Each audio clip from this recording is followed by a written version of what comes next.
আহমেদাবাদে ভেঙে পড়েছে Boeing 787 Dreamliner বিমান। মৃত্যু হয়েছে 250-র বেশি। 14 বছর ধরে যাত্রী পরিবহনে ব্যবহৃত হচ্ছে এই বিমান। এই প্রথম ভেঙে পড়ল এই বিমান। কেন ভেঙে পড়ল বিমান, কারণ জানতে শুরু হয়েছে তদন্ত। উঠে আসছে বেশ কিছু কারণ। প্রথমেই উঠে আসছে বিরল দুটি ইঞ্জিন একসঙ্গে বন্ধ হয়ে যাওয়ার সম্ভাবনা। অনেকের মতে এয়ার ইন্ডিয়ার বিমানটির দুটি ইঞ্জিনেই ত্রুটি ছিল। ভেঙে পড়ার আগে সর্বোচ্চ 322 কিলোমিটার প্রতি ঘন্টার গতিতে পৌঁছতে পেরেছিল। বিমানের এই গতি অস্বাভাবিক। গতি আরও বেশি হওয়ার কথা ছিল। ইঞ্জিন শক্তি হারিয়ে ফেলায় দুর্ঘটনা অনিবার্য হয়ে পড়েছিল। কথা সেটা নিতে পারেনি বলে হয়তো সিঙ্ক করেছে, বা লিফট প্রপারলি পারছিল না বলে সিঙ্ক করেছে।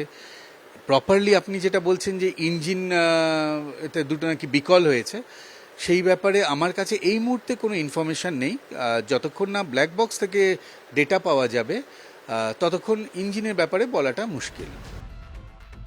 বিমানের ল্যান্ডিং গিয়ারে ত্রুটিও উঠে আসছে দুর্ঘটনার সম্ভাবনা হিসাবে। দুর্ঘটনাগ্রস্ত বিমানটির ল্যান্ডিং গিয়ারে ত্রুটি থাকতে পারে। হতে পারে ল্যান্ডিং গিয়ারটি বিমান ওড়ার পর ঠিকমতো বন্ধ হয়নি। ল্যান্ডিং গিয়ারই বিমানের ভার ও বিমানের গতি নিয়ন্ত্রণ করে। অফিসিয়াল বলছে 600 ফিটের ওপরে এয়ারক্রাফট গেছে। এই 600 ফিট অবধি ল্যান্ডিং গিয়ার থাকা মানে, নিচে থাকা মানে প্রচুর পরিমাণ ড্র্যাগ ক্রিয়েট হয়েছে। এই ড্র্যাগ ক্রিয়েট হওয়াতে ও কিন্তু ক্লাইম্ব করতে পারেনি, এবং ক্লাইম্ব যে করতে পারেনি তাতে প্রচুর একটা কোশ্চেন মার্ক অ্যারাইজ হয়েছে। কেন, কোথা থেকে হতে পারে, কি কারণ। টেক অফের পরই আকাশে গোত্তা খায় বিমানটি। ওড়ার ক্ষমতা হারিয়ে ভেঙে পড়ে বিমান। মাটি ছাড়ার পরেই বিমানের ওপরের দিকে ওঠার ক্ষমতা কমে আসছিল। রানওয়ে ছাড়ার পর বিমানটি মাঝপথে সামান্য গোত্তা খেয়েছিল। বিমানটিকে আর ভাসিয়ে রাখতে পারেননি পাইলট। বিমানের ডানার ত্রুটি থেকেও দুর্ঘটনা ঘটে থাকতে পারে বলে মনে করছেন অনেকে। দুর্ঘটনার অন্যতম কারণ হিসেবে উঠে আসছে বিমানের ডানার ত্রুটি। সমস্ত সিটে যাত্রী ও ফুল ট্যাঙ্ক জ্বালানি নিয়ে বিমানের ওড়ার সমস্যা হতে পারে।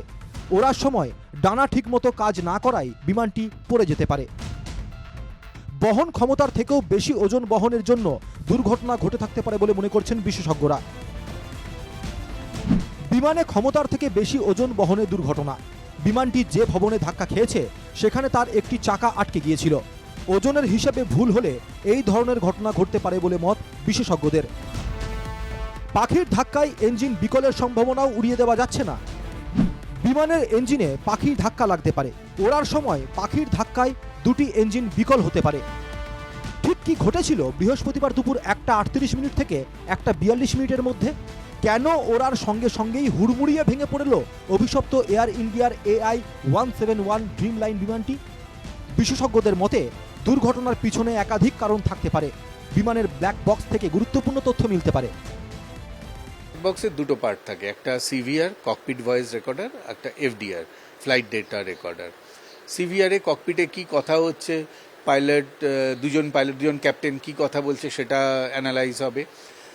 আর মেনলি যেটা data recorder, FDR flight data recorder, তাতে ফ্লাইটের কোথায় কখন কি হচ্ছে সমস্ত কিছু আসে।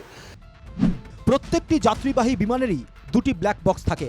ককপিট ভয়েস রেকর্ডার বা সিভিআর, যেখানে পাইলটদের কথোপকথন, ককপিটের শব্দ, রেডিও ট্রান্সমিশন সবই রেকর্ড করে। ফ্লাইট ডাটা রেকর্ডার বিমানের উচ্চতা, গতি, দিক, vertical acceleration, pitch, roll, auto পাইলটের অবস্থা, মোট 80টিরও বেশি তথ্য সংরক্ষণ করে। বোয়িং বিমানের দুর্ঘটনার সমস্ত কারণ খতিয়ে দেখা হচ্ছে। তদন্ত শুরু করেছে aircraft accident investigation bureau. Bureau report, NKTV Bangla.